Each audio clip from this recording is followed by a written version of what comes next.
So before I start, lecturer, No, I just need to correct something. Ty. Like we mentioned last week, we were talking about those God's instructions, right? And we listed, the 1 through 6.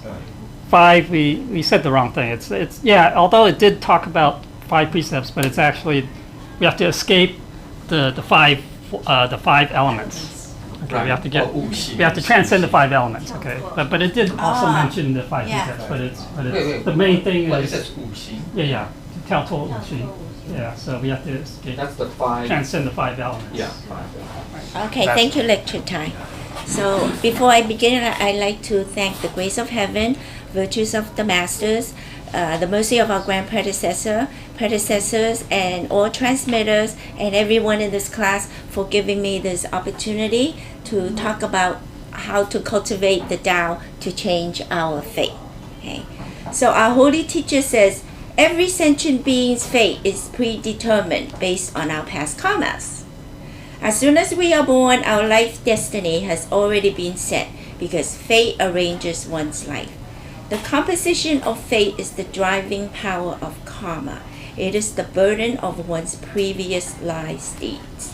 So, in other words, whatever obstacles that we have to go through in this life, or whatever happiness that we... What happened? Oh, I don't know why it's moving by itself. Did I... Oh, you're doing it. Like that. Ty is still half asleep. So whatever happiness that we will come across, whatever obstacles, who our family members are, who will become our friends, or who will have conflicts with us, is all predetermined. Okay, so therefore it doesn't make sense for us to go and seek a fortune teller and ask the fortune teller what our life destiny is. Or some people would go to, in Asia, they do the divination of the sticks. Okay, has anybody seen that? I've seen it in the movies only. I've never really go and done it. They put in a what? A cup, maybe this big, okay, and sticks, long sticks, and some are good sticks, some are negative sticks.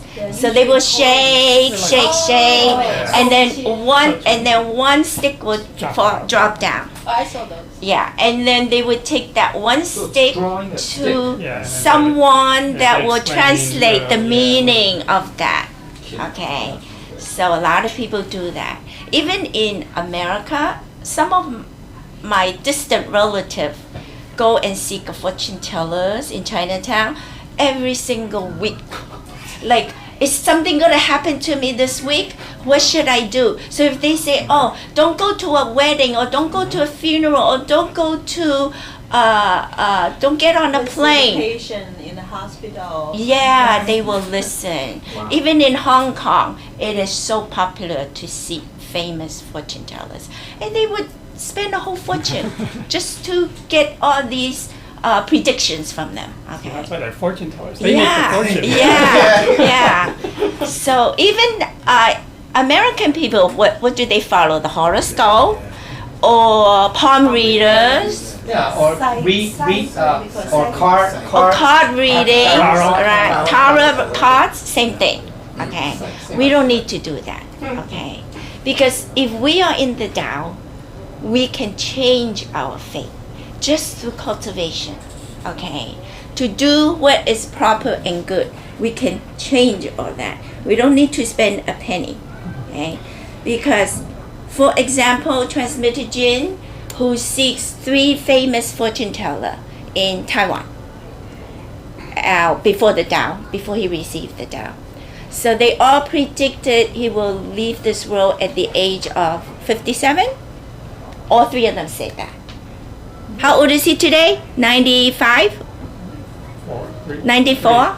93? Oh, you know, I thought it's 92, but Well, he's yeah, only yeah, 29 yeah, at the yeah. Dharma class. Oh, okay. So he's 92. Okay. 29. So he lived. 29? So he lived way past what the fortune tellers predicted. And why? Because he's cultivating in the temple.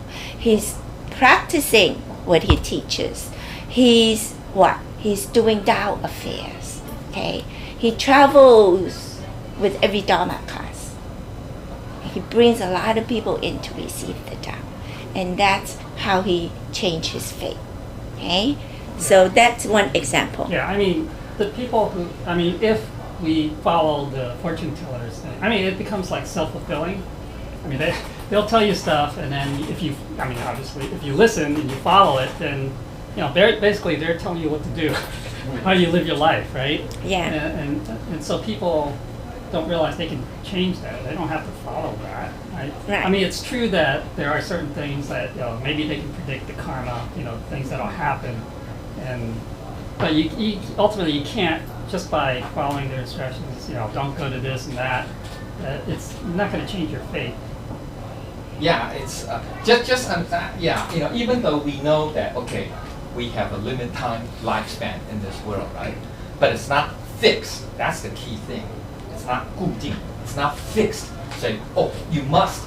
It's only fixed if. See, that's a very, how can I say, very narrow view or extreme view. It's only fixed. See, what the fortune teller should tell us is that it's only fixed if you do nothing else, Yeah. and you just follow whatever you're still doing. You know, that, of course, it's going to be like that.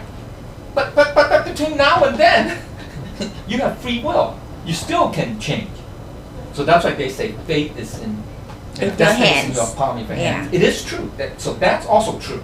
See, so we have to take that understanding. We have to, you know, realize that, right? That we can also change the change the destination or change the destiny. Okay, so it's not absolutely fixed, right? I am another example because if I'm not in the Tao, 17 years ago, when I was diagnosed with leukemia, I don't know where I would be at this moment. Okay. Yes, I received the Tao, but I don't think if I go to absolute heaven, I wouldn't be able to stay up there that long. But yet, it's now 17 years after that I was diagnosed with the illness. I'm still here, still able to walk and breathe and talk to you guys and laugh every day. Okay, it is all because of the Tao. Okay, so if one did not cultivate, okay, like Sakya Muni Buddha in those days over 2,500 years ago, he roamed into the four city gates and found out that there is birth, aging, sickness, and death, and many other sufferings. Okay, so if one is not a cultivator before death, then one will have to go through life in accordance with their predestined karma. But after one's death, okay, they will have to report to the unknown world, and then they will be judged based on one's merits and demerits. So if one does not cultivate and practice in the Tao, in the future, generation after generation will have to reincarnate. Okay. So then let's see what karma is. Karma is the universal law of cause and effect. Whatever we cause, we must pay back with the result. There are consequences to every action. Whatever we do, we must pay the consequences. Okay. So if a person practices the 5 constant virtues of benevolence, righteousness, propriety, wisdom, and faith, then fate will produce for him what? Good fortune, right? Good fortune as wealth, dignity, longevity. However, if a person acts opposite, contrary to the 5 constant virtues, then fate will produce him bad luck, poverty, immorality, and short life. So there are 2 kinds of fates. One is what we call the invisible fate. Okay, its sources are less obvious and therefore we cannot see them. So invisible fate is such as disasters or illnesses. Like my illness is an invisible fate. Okay. Sometimes people would ask, what did I do in my past life that I have to go through so much suffering in this life? This is the result of karma. So at the same time, people that want to know what his future can bring can be determined by the actions and deeds that they perform in this life. Then the visible fate are the immediate cause and results, such as if two people have an argument and they aim at trying to kill each other, okay, and one person gets killed, then that person will be imprisoned for committing a crime. So then that is a visible fate. So then there is the delayed, deferred, postponement fate, where the cause in this lifetime can result in the next lifetime. It depends on what we sow. For example, if we sow apples and grapes, okay, it will take a few years to bear the fruits. This is the same meaning. Whatever we plant, if we plant melons, we will have melon results. If we plant beans, we will result in beans. So whatever we plant, okay, it depends on how long it will bear the fruits for the results to be visible. Actually, that example is not karmic fate, though. Like that's, I mean, you know, the person get put in jail, but that's not the karmic fate. The karmic fate is the other person's going to want to kill him. Well, that's the next lifetime. Yeah. So that's the but in actual- this lifetime, what they see may be visible to them. That's the karma in this life. But in the next life, it will be reversed. The other person will reborn, and they will end up killing the other person. Okay. So Ryan had a friend that told him that their friend, which is like boyfriends and girlfriends, went to see a fortune teller.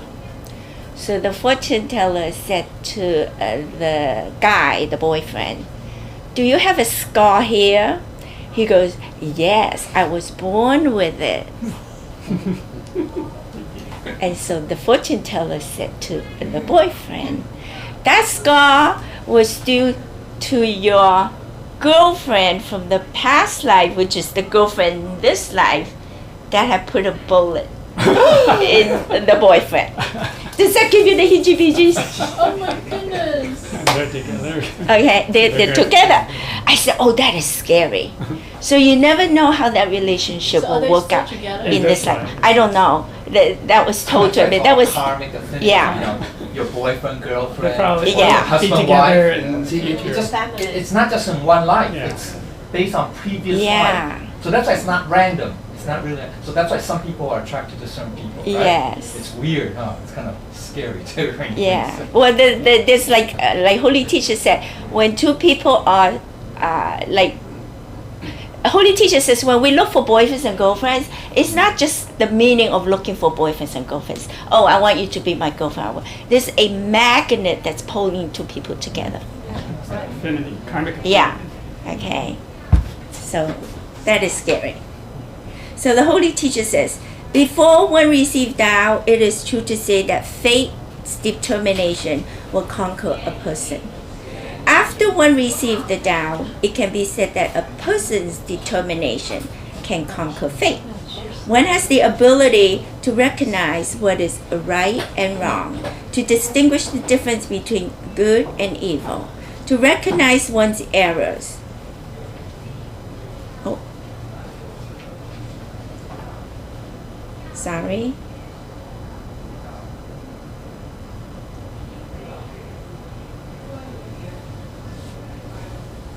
Okay.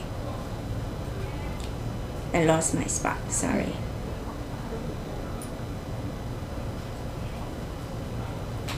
To recognize one's errors and transgressions and then never commit them again. So Holy Teacher says, to practice what is good for mankind and to avoid disasters, we must expel evil habits and reveal one's good nature. Thus, one will directly influence and change his environment and will also reach the highest level of cultivation. Therefore, the natural result of these changes will allow one to conquer fate.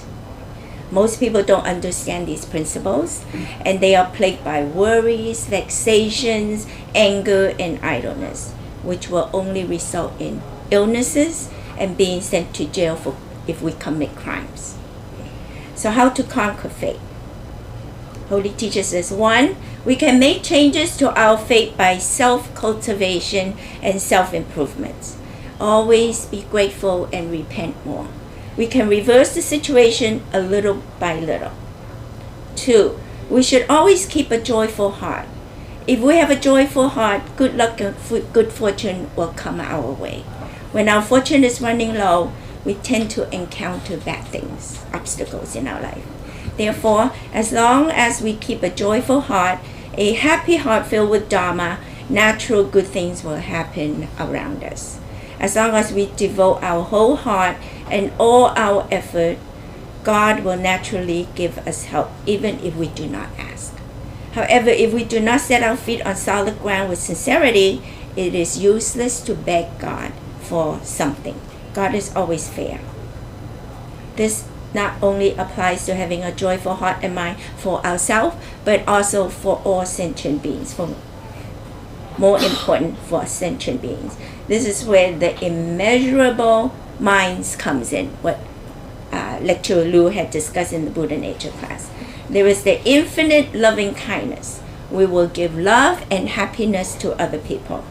Then there is the boundless compassion, mercy or pity, which is to save other people from suffering or willing to suffer for others. Then C is the infinite equanimity or relinquishment, to give up all for other people. Limitless or boundless happy joy, to rejoice in the welfare of others. Holy Teacher says, when other people have good things happening to them, we be happy for them. And when something good happens to us, other people will also be happy for us. So it's like what goes around comes around.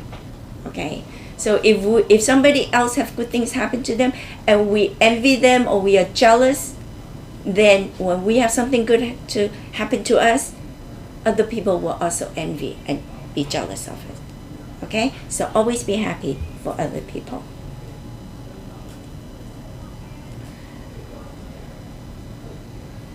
A lot of people may not know that they are living in a blessed life. If we can be content with what we have and see good fortune surrounding us, then our life will become smoother and happier. Always maintain good behavior. People's behavior greatly affects our destiny. So if we hope to have good faith, then we should straighten out our conduct and manners. Accept our karma willingly. Be grateful and repent. Cherish the grace of heaven and blessings. Then we can terminate bad results and bear good ones. And number 6, devote ourselves to Tao.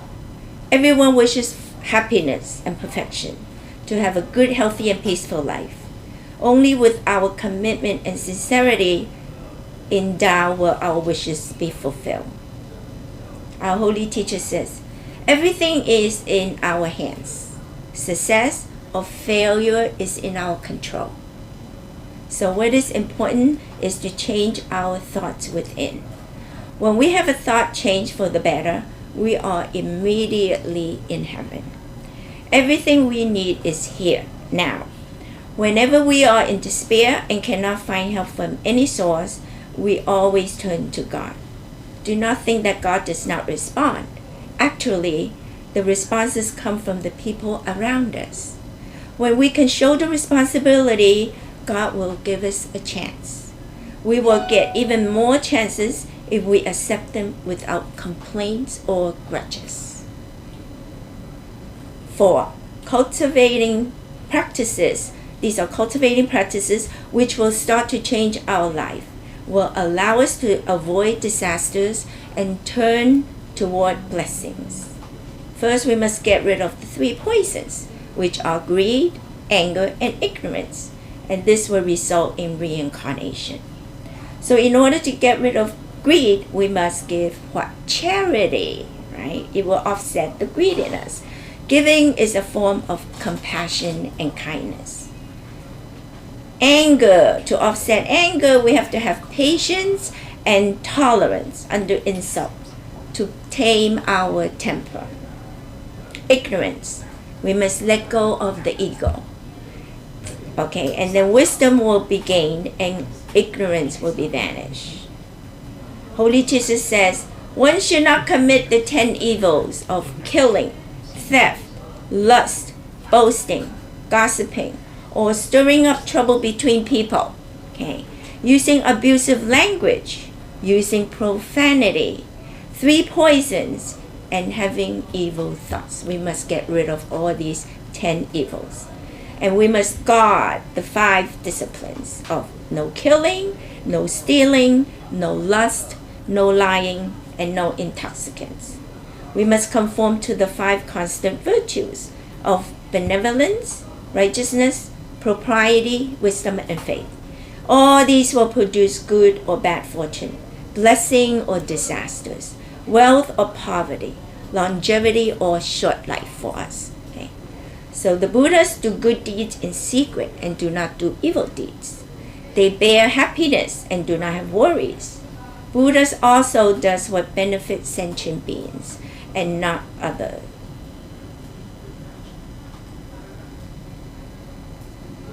Holy Teacher says, number 5. I think, okay, go up. Let's go back. Yeah, right here. Cultivation has 7 steps. So Holy Teacher says, after we receive Tao, we must go further to cultivate. And the cultivation has 7 steps. Number 1, be a vegetarian. Number 2, bring others to receive Tao. Number 3, be a lecturer.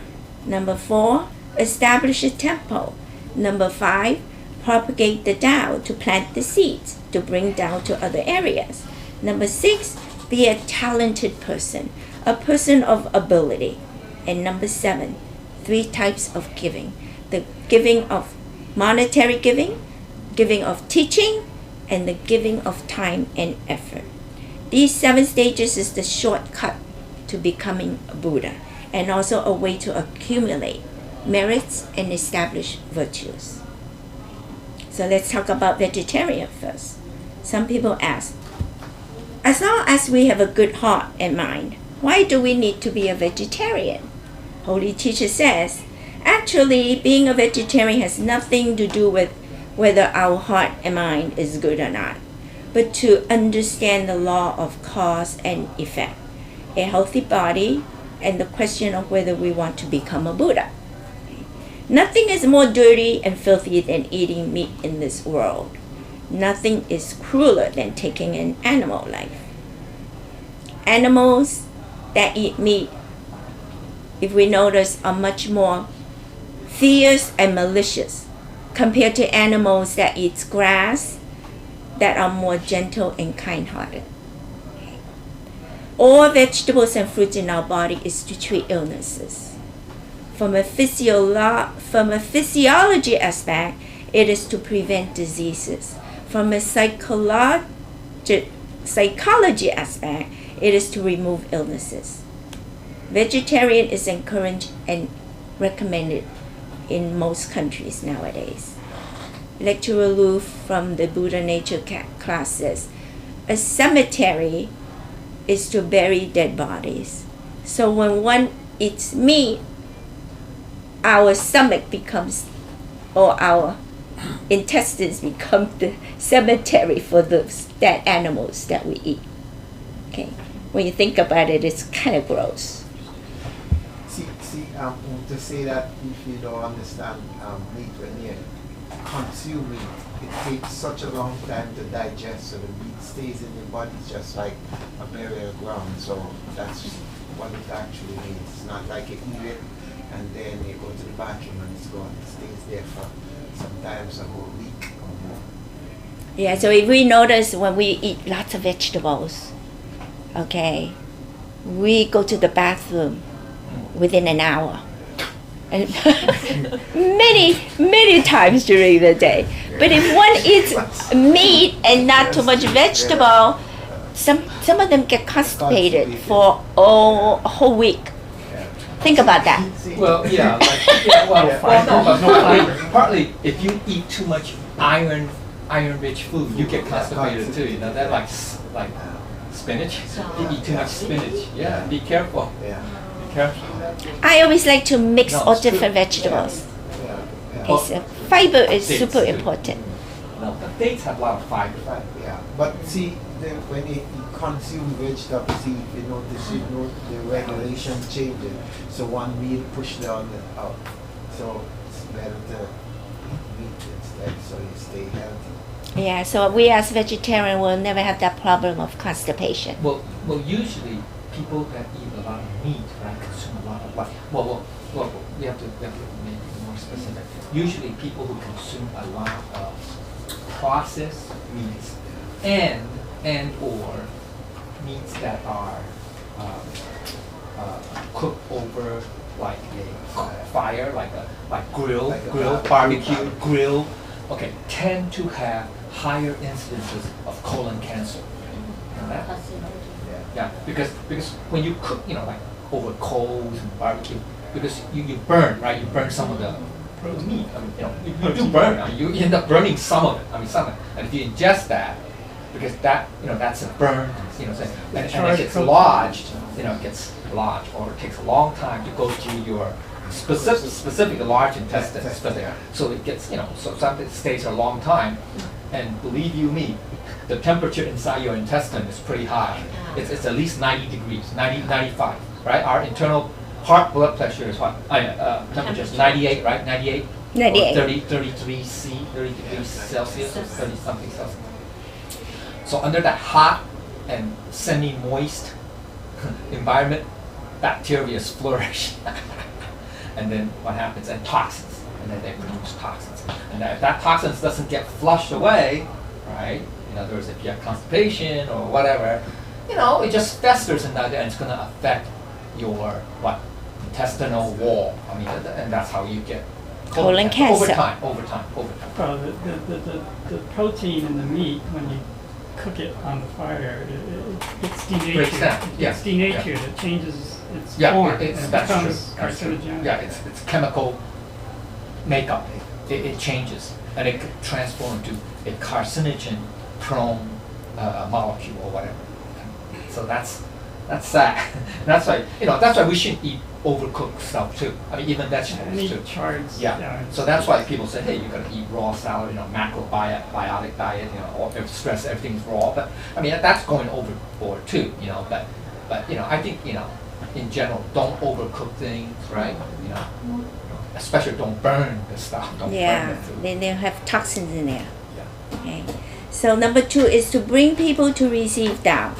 Holy Teacher says, this is a deed and action of the sages, men of virtue, heart mind of a Bodhisattva. This takes skill and effort to be in touch with the people, to be sensitive to one's needs. This is an capability to inform exactly as a living Bodhisattva, like a hero. To bring people to receive Tao is what every cultivator should do. Therefore, to bring people in to receive Tao is like being a lifeguard in a sea of suffering. It is also the ladder to fulfill our vows. Number 3 is to be a lecturer. Holy Teacher says, to examine the true principle is humanity's highest hope. To propagate, spread true principle is humanity's sacred duty and responsibility. Therefore, lecturers are heaven's Tao salesmen. Okay, so we are like a salesman to the Tao. We're also like a nanny for sentient beings, a minister of gospels, also like a sweet spring water of boundless desert and wilderness. Also a guide or a guidebook for the wrong path, and a cook for quick food. This is what lecturers are. This is what Holy Teacher says. So the benefits of being a lecturer is to enhance and promote character, moral quality, integrity, dignity, to raise and improve Tao educations, to cultivate eloquence. Usually, help and assist humans to be good and virtuous, to change abusive mouth into good words. Okay, that's a lecturer. Number 4 is to establish a temple. Holy teacher says, a temple is heaven's place of introduction, an office of the 3 realms. That's the heaven, earth, and the underworld. A place to learn and improve to be a Buddha. A place to practice and cultivate to attain enlightenment. A temple is a gas station for merits in the Western countries. A temple is a station for emergency relief, so for sentient beings, character, personality, and temperament. A university to cultivate or nurture our moral character. A shelter to avoid many calamities. Buddha's happy place. This is what a temple is. A quiet place to abandon and let go of thoughts. Okay. Number 5, to propagate the Tao, to plant seeds, to bring Tao to other areas that has not yet been disseminated. Okay. Holy teacher says, propagate Tao is being God's messenger, a farmer to sow the seeds. A skillful doctor will save people in places or areas that are behind the times. A good farmer will turn wasteland, uncultivated land into good fertile farmland. A person of integrity will take the Gospels and spread to each and every corner. Out of the 7 stages of cultivation, this is the most extraordinary, most difficult to attain, and the most valuable and remarkable. Okay. Number 6, to be a talented person, a person of ability. Holy teacher says within the 7 stages, this is the most simple stage. This is known as to give service to sentient beings. This is the most glorious, most honored, and it is moral and ethics work. To serve is happiness. And number 7 is the 3 types of giving: the monetary, teaching, time, and effort. Okay, charity or giving is one of the 6 parameters, if we can recall. Okay, so we should cultivate the virtue of charity to get rid of meanness, knowing the giving will give us to eliminate our greedy and stingy state of mind, to achieve infinite blessing and virtue. The giver should not forget what he has given. No, the giver should forget. I'm sorry. The giver should forget what he has given. Okay, don't keep that in mind. Most people are afraid no one knows that they have done good deeds. But heaven knows, and that's what counts, right? As long as heaven knows, that's all that matters. You don't need to announce to somebody, I gave $500 away to the temple. That's not necessary, okay? However, if we give anonymously, okay, that donation will be much greater and the value will be unlimited. Isn't that wonderful? So we don't need to announce what we give, okay? Then the second form of giving is the giving of teaching, the donation of Dharma, teaching others about the Tao. Anything we can do or give to help others build up their confidence in the Tao. Talk to others about Tao at any appropriate time, whenever opportunity arises. Help them realize and be aware of our Buddha nature. Okay. Then the Holy Teacher says, to ferry people is a work of charity. It is the conduct of a sage or a saint in the heart of a Bodhisattva.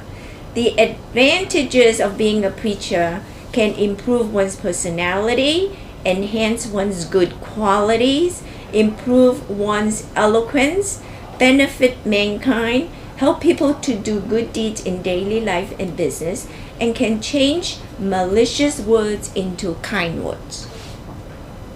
Then number 3 is the donation of time and effort.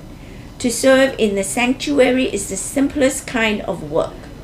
To have a compassionate heart and mind to help sentient beings, to reduce others' suffering, worries, anxieties are all considered as donation of time and effort.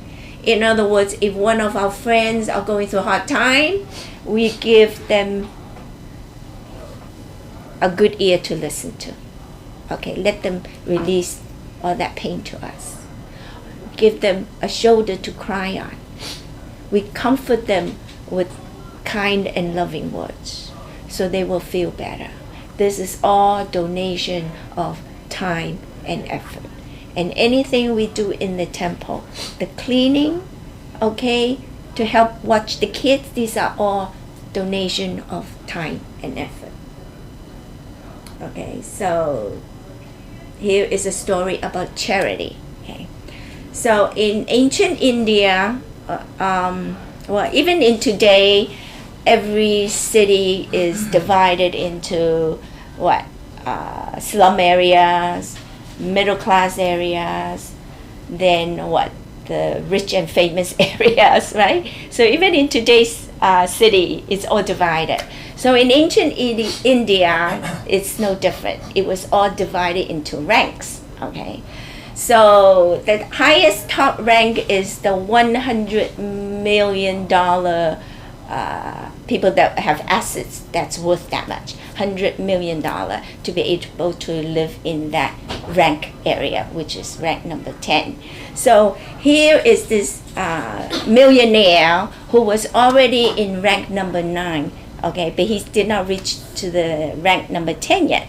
But all his life, okay, all he want to strive for is to live in the number 10 rank area, the $100 million area, okay.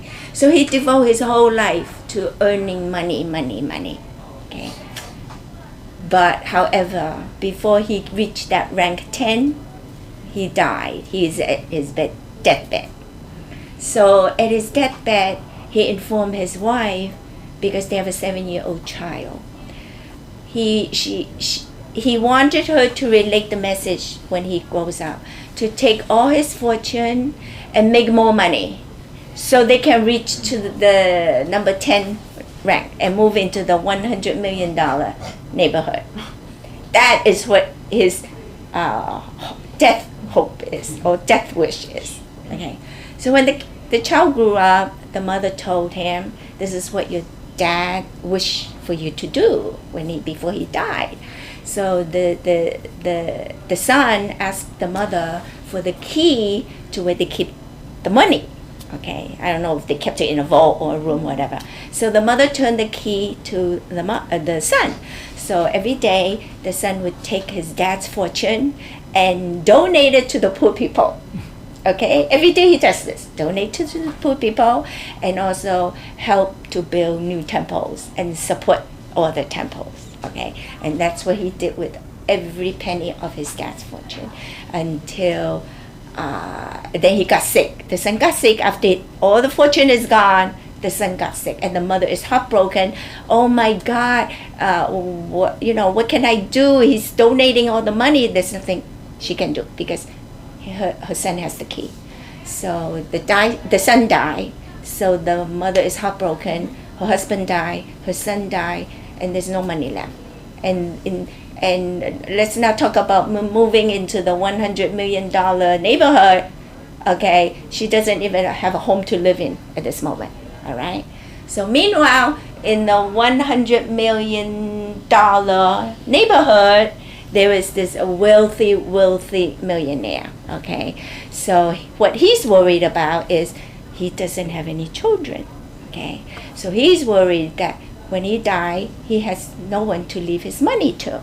So he started to take in many wives.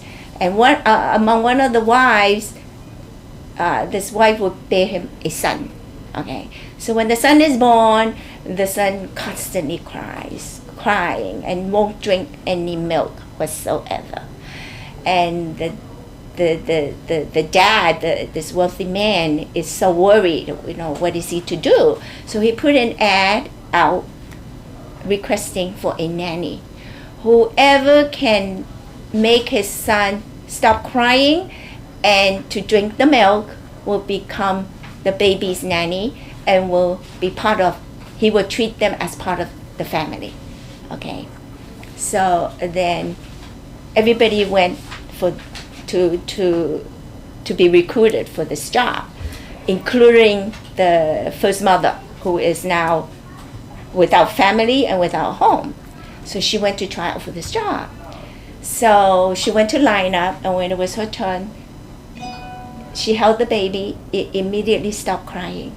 So this rich man asked for the milk to give to the baby, and he drank the milk. Okay. So then this wealthy man immediately hired her as the baby's nanny. So at nighttime, this woman would cry every single night, cry, because she lost her husband, she lost her son, she has nothing. So she's always crying. So then all of a sudden she was here, "Mom, don't cry." So then she's looking around, who's calling me mom? There's only her and the baby. Who's calling her mom? And then the baby said to her, "Mom, I am your original son." Okay, so this baby is the reincarnation of, oh, by the way, I missed something. So the reason why he donated all that charity, the fortune, is because he was the incarnation of a saint from the past life. So he knew about this charity giving. That's why. Okay.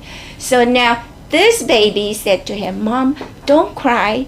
Okay, I am your original son, the son that you had lost." Okay, and I knew it was, you all wanted to live in this $100 million neighborhood, but it would be impossible, okay, unless I give all that charity out to build up my fortune in the next life, and that is this life. Aren't you living in this $100 million home now? You see how this works? So charity is super important. All right?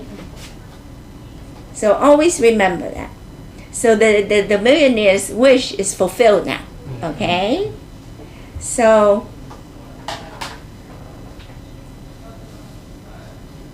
teacher says, from now on, we cannot make excuses for ourselves. Bad habits have to be uprooted and swept away in order to have good conduct manifested. To vigorously cross adverse circumstances, then we will have the ability to learn the skills to endure the test, to take on large responsibilities and assignments. Life journey is full of hardships. To temper oneself, self-discipline, it is a test and also an unavoidable karma. Okay. So in conclusion, the holy teacher says, I cannot guarantee your lives. Life and death all depend on your thoughts. Why do so many people fail to stay away from calamities? Always keep good thoughts in your mind, and you will naturally be harmonious and peaceful. Then Buddhas will surely surround you everywhere. A person's merit has the power to allow one to someday go back to heaven, and one's unpublicized good deeds have the power to change one's predestined life. Publicized good deed is called doing yang good deeds, and these are the visible good deeds. The repayment of yang good deeds is to gain fame. Okay, unpublicized good deed is called doing yin good deeds. These are the invisible good deeds. The repayment of yin good deeds will be given by God, which are blessings. Okay, isn't that wonderful? So always do unpublicized good deeds. When one requests for good fortune and blessing, nothing is better than to abstain from meat and wine. When one requests for longevity, nothing is better than not to kill and to free the animals that have already been captive. So a lot of people that see in the supermarket that fish are still moving and alive in the buckets of water, right?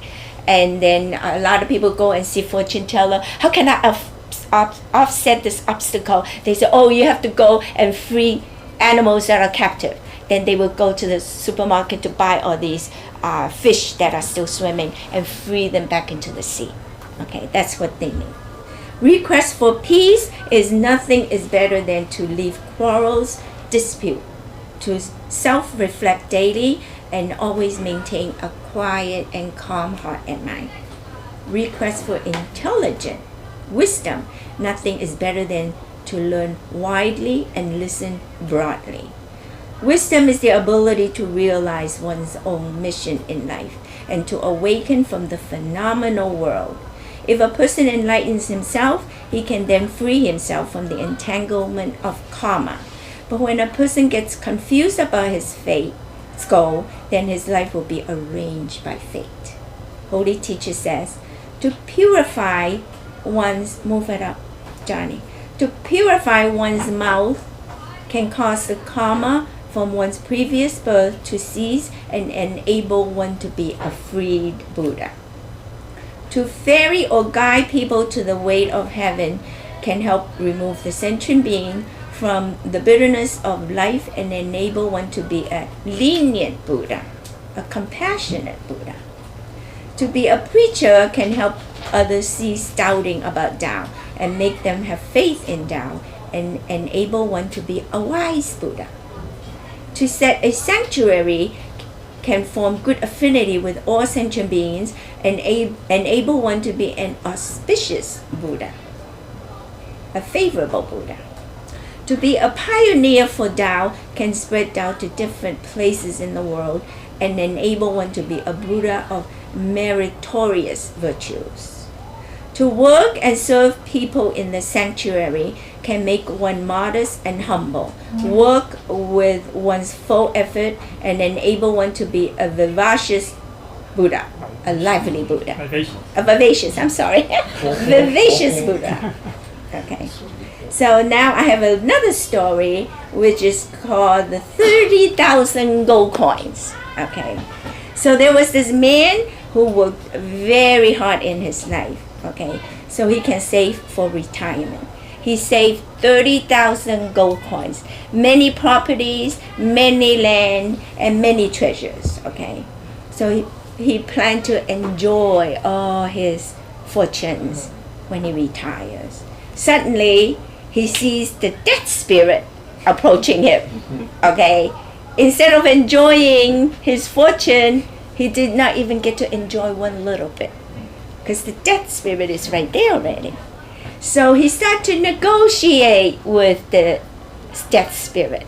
He says, if I offer you 1/3 of my treasures to trade for 3 days of life, okay, can I do that?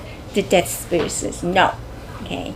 Then he says, can I offer you 20,000 gold coins in exchange for 2 days of life? The death spirit says, no. Then finally he says, can I give you 30,000 of my gold coin in exchange for 1 day of life? He goes, no. Okay. Then lastly, he said to the death spirit, can you just give me a few minutes so I can write something for the humans in this world? And then the death spirit agreed. So he bit his finger, used his own blood, and wrote a message. And the message was that humans must cherish every moment of time in life. Okay? Don't waste the time. Okay? Use it to cultivate ourselves and to do what we have to do in the Tao, to practice and to propagate the Tao. Okay, that's what we must do. So the main point is, whatever we have in life, we cannot bring with us, not even 1 penny. Okay, look at all these fortune that he could not even negotiate for 3 days or even 1 day of life. All right, so treasure and cherish the time that we have, and do what we must do in order to become enlightened. Okay, so. If we wish to change our destiny, it's all up to us. It's not up to the Buddhas, it's all up to us, okay? We do not have to let our karmas dictate our life. We can cultivate ourselves to change our life for the better. Life is very short. do what we can when we still have this physical body to perform. We have to accumulate merit and establish virtues. Don't waste our life away. And when we leave this world, okay, then we may regret it. Okay?